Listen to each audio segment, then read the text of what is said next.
Hey everyone, welcome back to the Gough house. If you've been here before, if you're new, welcome. I'm so glad you're here. I'm Jenny and today we're canning.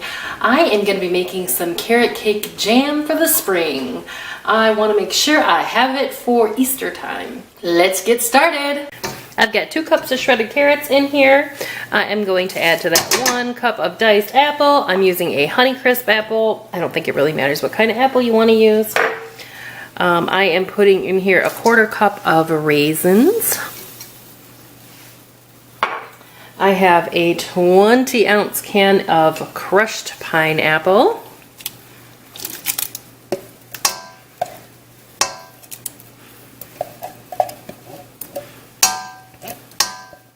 I'm going to add 3 tablespoons of lemon juice. I'm going to add a 1/4 teaspoon of cardamom, 1/4 teaspoon of clove, 1/4 teaspoon of ginger. I am going to do a heaping teaspoon of cinnamon, and I have ground white pepper. I'm going to do 1/8 of a teaspoon of ground white pepper. I'm going to get this on. I'm also going to grate some fresh nutmeg in.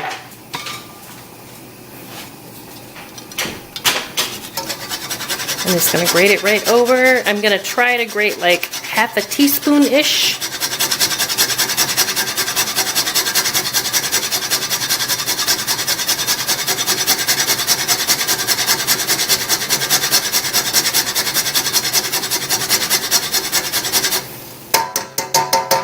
Okay, that looks good.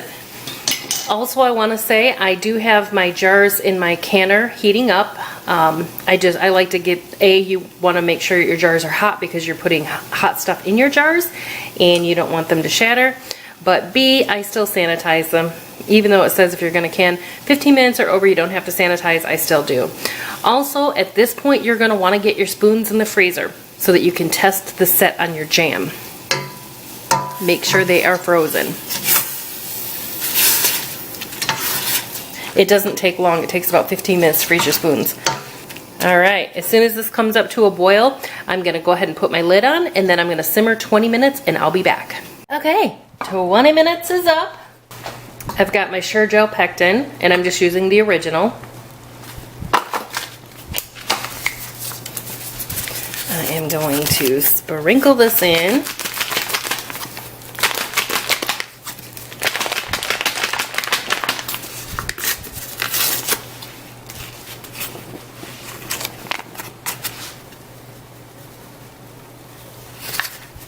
Get my hand out of your way. Okay. I'm going to put this on high heat and bring this to a boil with the pectin in there.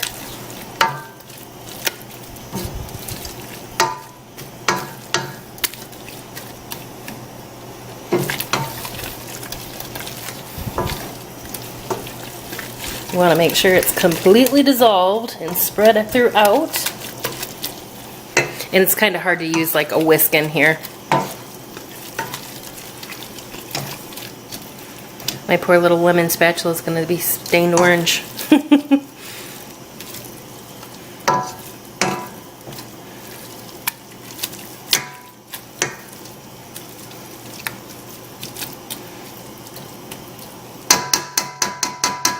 I'm going to cook this like this for 1 minute. 1 minute is up. I'm adding 4 cups of sugar.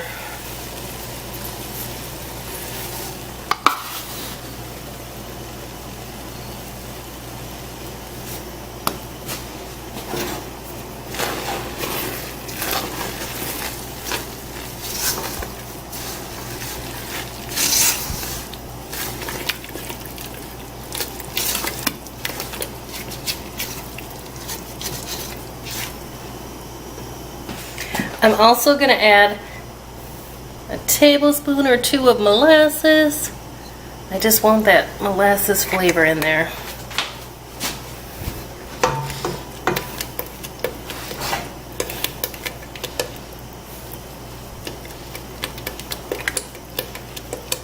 I'm pretty sure adding molasses to jams is like my new favorite. Alright. We need to bring this up to a full rolling boil again. That's a full rolling boil that you cannot stir down. Boil 1 minute, then I'm gonna get the frozen spoons out and we're gonna check. So as soon as we are at that point, I'll be right back. Our 1 minute is up. I have my frozen spoon. We're gonna test the set.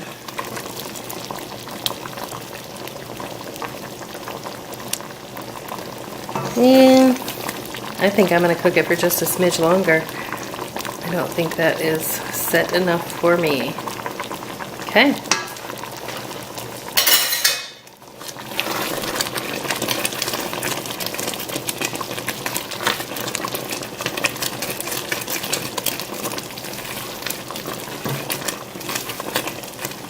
I'm gonna go 1 more minute. Another minute has passed.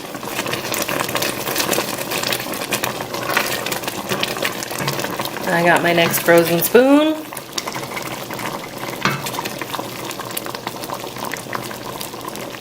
I still don't think that is enough, so you know what I'm going to do? I'm going to add a little bit more pectin to this.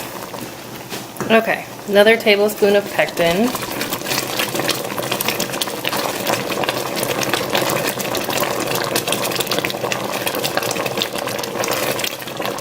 Set my timer for 1 minute. Okay, so here's the trick when you're making jams and jellies and you're looking for the set. You keep your spoons in the freezer so that you can test your set. But if it's not setting quite as much as it should set, always keep an extra jar. You can use the packages of pectin, but I use this for extras in case I need to throw in an extra tablespoon of pectin, because it's not uncommon to have to do that. You can stand and cook it down longer to make the apples release more pectin.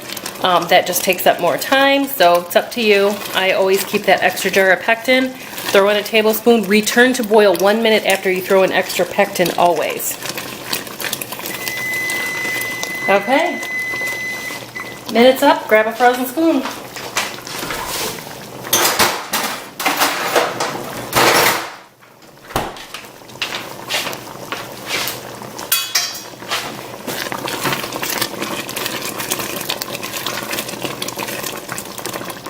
Okay, let's see how we're doing here. Okay, it's starting to come down in sheets and slower. We are there. Perfect. That's what you're looking for. You want your jam to start falling in sheets, and then if you have stuff, it'll stick to the spoon. Okay. I am now going to add just a splash of vanilla extract. And this is my homemade vanilla extract. I think I did a video on it for you. But you can use any vanilla extract you have. But you want a good strong vanilla.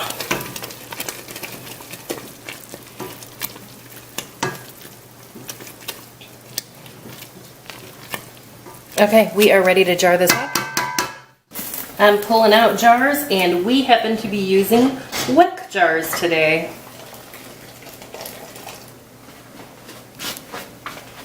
We need a 1/4 inch headspace. Ooh, and my funnel's too big for my little tiny Gough jars. That's okay.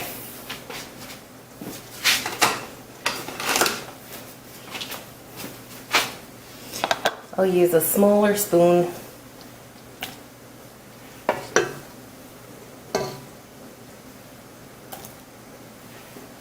These are the Gough jelly jars.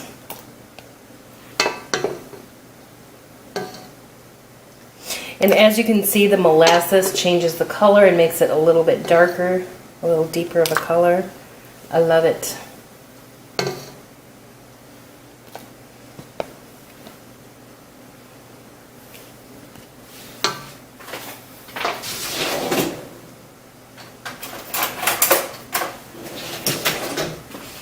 Here's my debubbler. Okay. And of course, since the funnel doesn't fit, I made a mess. But I'm going to use vinegar and clean this off.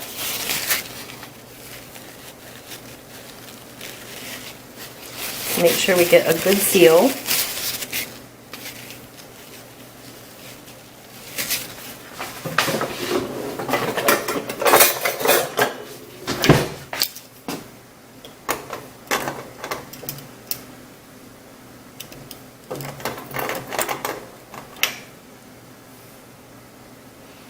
Okay, and I've got my weck lid hot out of the water.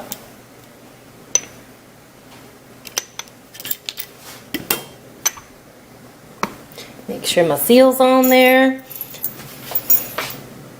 Hopefully you can see what I'm doing. And I'm going to put my little clips on.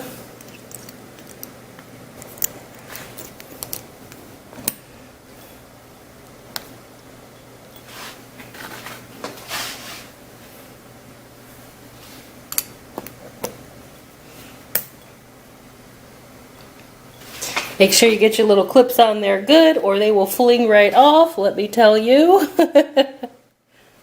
And you want them spaced exactly across from each other.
By the way, I must tell you about weck jars. If you haven't used them yet, you're thinking about using weck jars, just know that the weck jars are not USDA approved. They are not approved here in the United States. Ball jars and cur jars are the approved here. But these are what mostly they use in the UK. All around the world, but I don't know if it's because they don't get bell jars there, or this is just what they've used for many years. But that is my disclaimer. So do your research if you decide that you want to use weck jars. Do all of your research and make that decision for yourself. I use weck jars. I love the weck jars.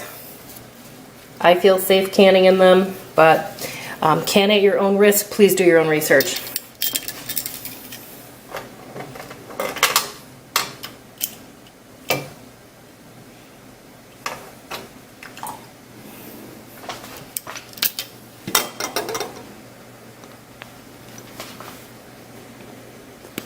I absolutely love them. I just think they're so beautiful, especially with jams and jellies. But you can pressure can in them too.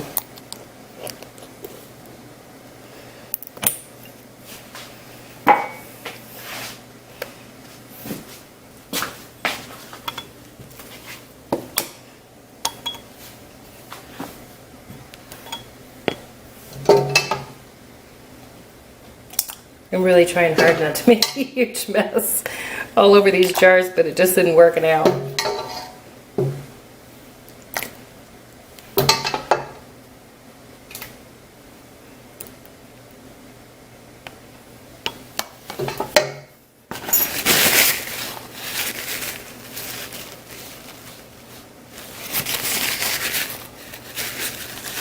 So, carrot cake jam. Different uses for these. You know, spring is coming. It's like I consider Easter time and spring carrot cake season, because that's when your carrots are ready to harvest. But let me tell you, carrot cake jam, you can use it for lots of different things.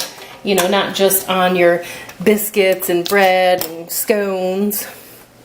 Yeah, scones. I like scones. You can use this for cake filling. This would be nice in a spice cake filling, or spice cake. You could use it for glaze on top of muffins. You can fill cookies with it. You know, you could do some Easter Linzers. Oops. That one's a tight fitting one. You could do some Easter Linzers and use this in there. This would be really good over some kind of meat. I think that almost any jam or jelly is good over a roast or meat, pork, you name it. There's so many different uses for these, not just toast. I have a lot of people tell me you can't do much with jam. That is not true. I use it in many, many different applications.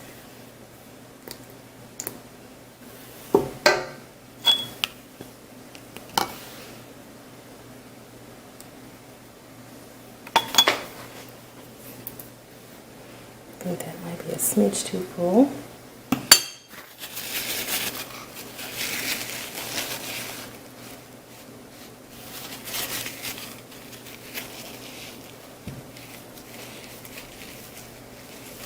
And you can also use jams and jelly on your pancakes, your waffles, your French toast, if you eat that kind of thing.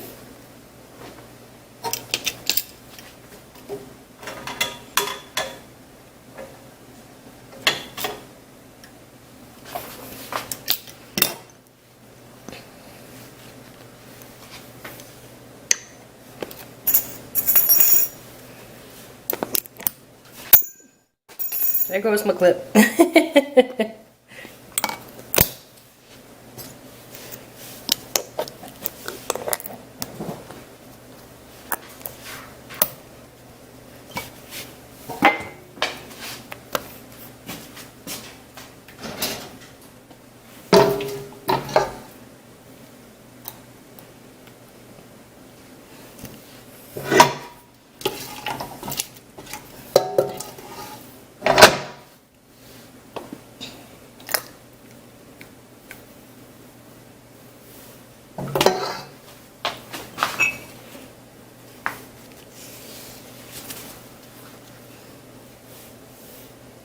Okay, exactly 6 half pints. And I got some on the side there. Oops.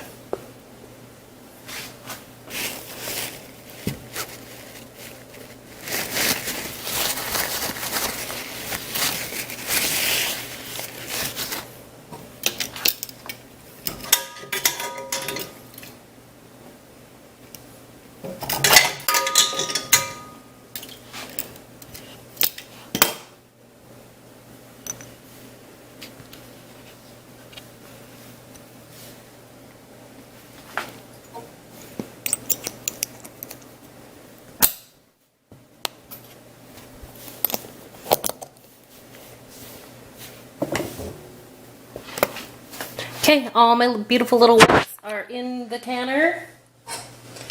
Unevenly, of course.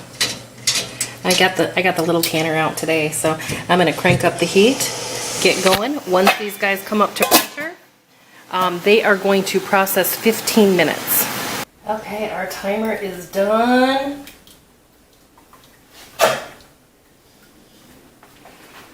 And our jams are coming out.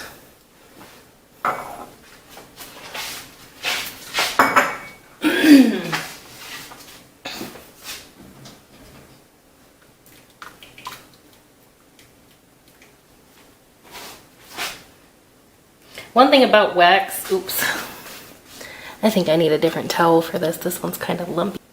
One thing about wax jars is they hold the water in the lid.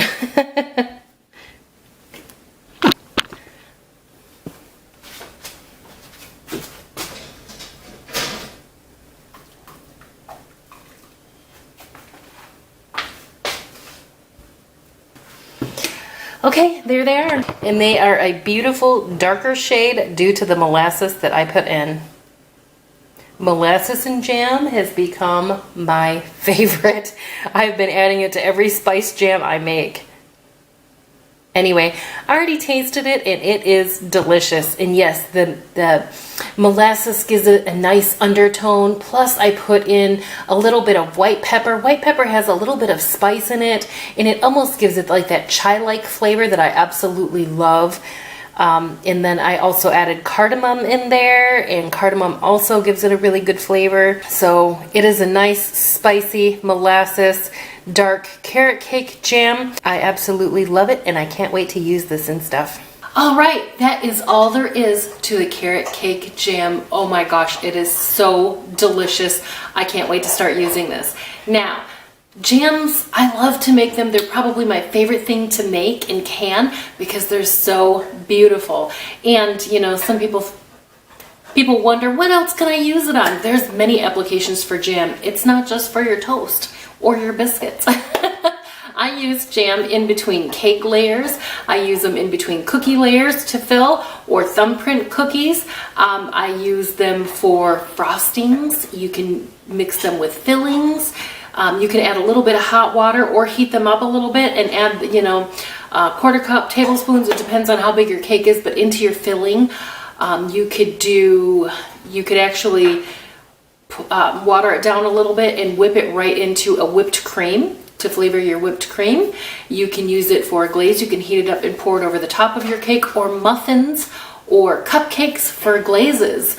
You can glaze other fruits with them. So if you heat them up and thin them out a little bit, you can glaze the top of a fruit tart with them, with any jam. It doesn't just have to be the good old-fashioned apricot or apple that everybody's used to using. You can use any flavor you like. And the little specks of fruits are really pretty on them. You can also use them for meats. I put a lot of my jams on grilled meats. You can also make dips with some jams. So you want a sweeter, spicy dip for your egg rolls, or anything that you know, a lot of deep fried foods need a really zippy dip. So use your imagination. You could put jams and jellies. You can use them in so many ways. I love to have them on hand, and I love to have really different kinds of jams and jellies on hand. In the future, I will point out that it's the jam or jelly that I canned, and I will put the link in the description box when I use it for baked goods or dips or whatever it is I'm using them for. If you enjoyed the video, please give me a thumbs up. If you haven't subscribed yet, please subscribe. It really helps me out a lot, and I really appreciate your support. If you haven't started following me on Instagram yet, you should, at Jeni Gough 18. I'm also on Facebook, and you can visit my blog for all of my recipes at jenigough.com, including this one. Thanks for watching. I'll see you next time.